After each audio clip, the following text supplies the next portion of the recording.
Assalamualaikum, halo semuanya. Gimana kabarnya? Semoga sehat selalu ya. Hari ini kita akan bahas topik yang jarang dibahas, tapi penting banget buat dunia logistik dan otomotif di Indonesia.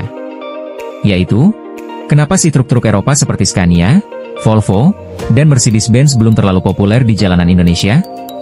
Padahal kalau kita lihat, truk-truk dari Eropa itu terkenal canggih, kuat, bahkan punya fitur keselamatan kelas dunia.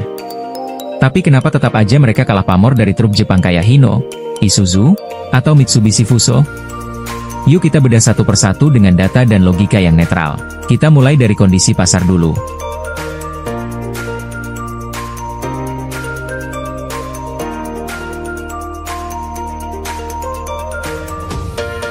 Menurut data Gaikindo tahun 2023, penjualan kendaraan niaga di Indonesia memang cukup tinggi, mencapai sekitar 77.000 unit untuk semua jenis truk.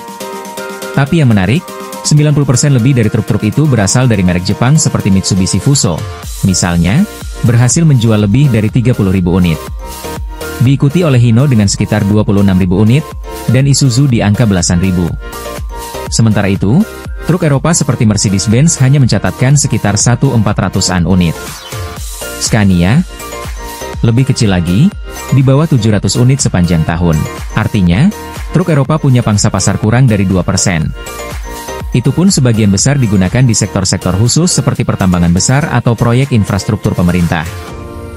Nah, kita mulai paham kenapa truk Eropa belum jadi pilihan utama, soal biaya.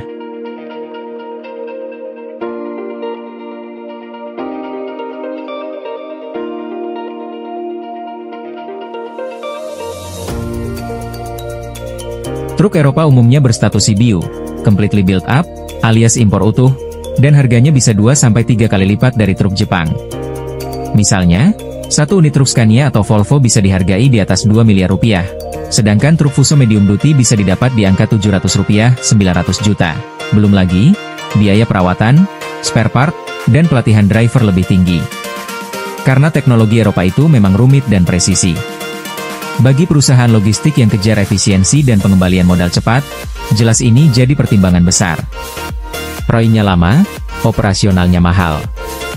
Hal lain yang sering dilupakan adalah ketersediaan layanan dan suku cadang. Brand Jepang seperti Hino dan Fuso sudah lama investasi pabrik di Indonesia, termasuk ratusan dealer dan bengkel resmi yang tersebar sampai ke kota-kota kecil. Bandingkan dengan merek Eropa yang hanya punya pusat servis di kota besar seperti Jakarta, Surabaya, atau Balikpapan. Kalau truk Eropa rusak di pelosok Kalimantan atau Papua, kemungkinan besar butuh waktu lama untuk perbaikan. Kadang suku cadangnya bahkan harus diimpor dulu. Dan kita tahu, dalam bisnis logistik, daunty itu musuh utama. Kita masuk ke soal desain. Truk-truk Eropa biasanya pakai model long nose atau kepala panjang, karena mesin diletakkan di depan kabin, sementara mayoritas truk di Indonesia pakai model COE, cab over engine, di mana kabin duduk di atas mesin.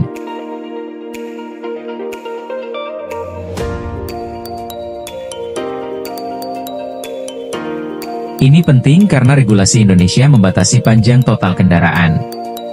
Jadi desain COE lebih efisien, bisa muat barang lebih banyak dalam panjang yang sama di jalanan sempit atau penuh tanjakan seperti di daerah tambang atau pegunungan. Truk COE juga lebih lincah dan gampang dimanuver. Artinya, truk Eropa secara fisik memang belum tentu cocok dengan infrastruktur dan kondisi jalan di banyak wilayah kita. Indonesia itu punya karakter logistik yang unik. Sebagian besar pengiriman dilakukan dalam jarak short haul alias pendek, antar kota, antar kabupaten, bahkan antar gudang di satu kota. Truk Eropa didesain untuk long haul, jarak jauh, jalan tol mulus, dan rute yang stabil. Mereka idealnya beroperasi 24/7 dengan efisiensi bahan bakar yang optimal, tapi di sini, banyak jalan rusak, banyak stop and go, dan muatan seringkali overload. Truk Jepang lebih tahan banting, mudah perawatan, dan dianggap lebih cocok buat medan seperti ini. Pemerintah Indonesia juga cukup ketat soal impor kendaraan.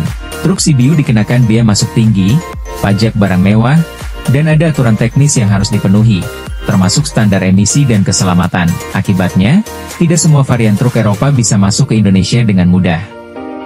Banyak model yang harus dimodifikasi dulu supaya sesuai regulasi, ditambah kebijakan zero odol, over-dimension overloading, yang sedang diterapkan perlahan, membuat banyak pemain kecil belum siap beralih ke kendaraan modern yang lebih taat aturan.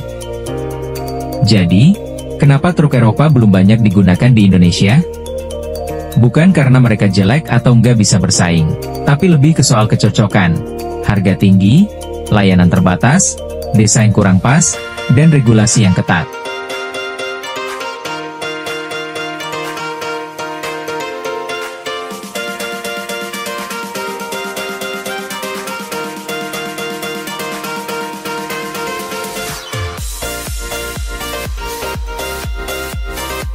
Bukan berarti ke depan truk Eropa nggak punya peluang.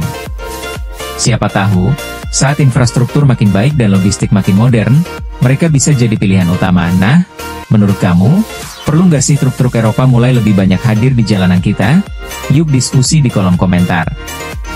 Jangan lupa like, share, dan subscribe kalau kamu suka konten otomotif dan logistik seperti ini. Sampai jumpa di video selanjutnya.